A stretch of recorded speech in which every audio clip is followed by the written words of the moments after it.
ساتھی اس کا خیال کر لیجیے، جامع فاروقیہ کا، وہ جماعت تبلیغ میں چلے گئے اور ان کی جماعت چلے گی پنجپیر میں، پنجپیر میں ان کی تشکیل ہو گئی۔ تو فرمایا کہ کچھ بوڑھے وہ مسجد میں آ کر کے اللہ کا بھلا کرے ہم سے ملے اور ہمارے ساتھ شرکت کی، بیانات بھی ہمارے لیے مہمانی کی، میزبانی بھی کی۔ تو مولوی صاحب نے مجھے خود بتایا، مولوی اسماعیل صاحب نے، اس نے کہا کہ دوسرے دن اس بوڑھے نے کہا کہ اللہ کی قسم ہم نے مولانا پنجپیری رحمۃ اللہ علیہ کو اتنی تکلیفیں دی، اتنی اذیتیں دی کہ کسی کافر کو کوئی نہیں دیتے، لیکن اس نے ہمارے ساتھ محنت کی، شرکیات سے ہمیں بچا کر کے ہمیں توحید پہ لگا دیا۔ اور فرمایا کہ اب ہماری خواتین بھی قرآن کے مضامین ان کی جیب میں ہیں، ہماری خواتین بھی مفسر قرآن ہیں اور ہمارے بچے بھی۔ تو مولانا اسماعیل دامت برکاتہ اللہ علیہ نے بتایا کہ ہماری جماعت کے اندر کچھ علماء تھے، انہوں نے کہا کہ یہ جو 13-14 سال کے بچے جو کھیل رہے ان میں سے کسی کو آپ بلاؤ، یہ ترجمے میں شریک ہوتے ہیں، ان میں سے کسی کو بلاؤ اور اس سے امتحان لے لو۔ تو انہوں نے خود ایک بچے کو بلایا، تو مولوی اسماعیل کہتے کہ ہم نے ان سے پوچھا، میں نے کہا کہ چلو چھوڑو، سورہ کوثر کا خلاصہ سناؤ۔ اس بچے نے کہا کہ اس میں کیا ہے، 2 کام اللہ فرماتے کہ تم میرے کرو، 2 کام میں آپ کا کرتا ہوں۔ آیتینا کل کوثر میں دے دوں گا، ان نشانک هو الابتر، دشمن کی نسل کو بھی میں تباہ کر دوں گا، 2 کام آپ کرو، فصلی لربک، نماز پڑھو، ونہر، قربانی کرو، 2 کام آپ کرو، 2 کام میں خدا کرتا ہوں۔ یہ دیکھیے نا کہ وہ چیز ہے کہ اس انداز پہ تو آپ کے شیخ الحدیث کو بھی یہ چیز پتہ نہیں ہے، ایک عام بچہ ہے۔ اور اگر آپ لوگوں میں سے کوئی قابل ہے، یا آپ کی جامع صدیقی کے اساتذہ میں کوئی قابل ہے، یا آپ کی کراچی میں کوئی قابل استاد آپ کو لگتا ہے، تو میں ایک داڑھی منڈا لاتا ہوں، اس کے ساتھ بحث کرو۔ مشکلات القرآن میں اتنا ماہر ہے، اتنا ماہر ہے،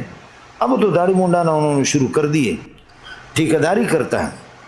لیکن انہوں نے اللہ کا بھلا کرے ان حضرات سے، شیخین سے انہوں نے پڑھا ہے، کہتے مشکلات قرآن تو میرے لیے اس طرح ہے، مشکلات قرآن کہتے کہ کوئی مسئلہ ہی نہیں ہے،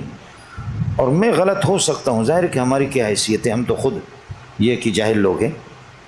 لیکن میری دانست کے مطابق کوئی اچھا سا شیخ الحدیث اس کے ساتھ مقابلہ نہیں کر سکے گا۔ تو ہر انسان کی کمزوریاں ہوتی ہیں، کوتاہیاں ہوتی ہیں، ساتھی جو ہے نا وہ اپنی زبانوں کو۔ ناظرین، مولانا منظور مینگل صاحب کا یہ بیان، جس میں انہوں نے اپنے خیالات، اپنے تجربات امت مسلمہ پاکستان کے لوگوں کے ساتھ شیئر کیا، جس میں انہوں نے کہا کہ میں نے ان لوگوں کو دیکھا جن کو ہم برے نظروں سے برے سمجھتے ہیں، لیکن ان کا کردار کیا ہے کہ وہ اپنے بچے، اپنے شاگردوں کا ایسی اصلاح، ایسی تربیت کر رہے ہیں جو ہم میں دیوبند سے متعلقین منسلک لوگوں کے اپنے اولاد کی تربیت، اپنے شاگردوں کی وہ تربیت نہیں کر رہے تفسیر کے حوالے سے۔ تو اب میں یہ تجزیہ کروں گا کہ یہ مولانا منظور مینگل صاحب نے کچھ جگہ دیکھی ہے، لیکن میں اپنی بات کہوں کہ میں نے زمانہ طالب علمی گزاری ہے، اور کئی دفعہ کسی موقع پر میرا تعلق یا واسطہ پنجپیریوں سے پڑا ہے، تو 1 نمبر کے غلیظ زبان استعمال کرنے والے پنجپیری ہیں۔ تو میرے خیال میں اکثر ان میں ایسے ہیں جو تربیت یافتہ نہیں ہے۔ مولانا منظور مینگل صاحب نے دیکھا ہوگا، چنے لوگوں کو ان کے سامنے بٹھایا ہوگا اور ان سے وہ لیا گیا ہوگا، امتحان، جائزے دیا گیا ہوگا،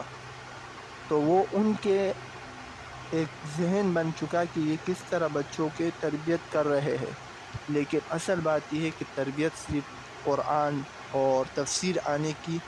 بات نہیں ہے، اخلاقیات میں بہت ہی زیادہ کمزور، ایسی گالیاں دینے والے، شاید کہ کوئی کافر بھی وہ ایسے دشمن مخالف کے خلاف وہ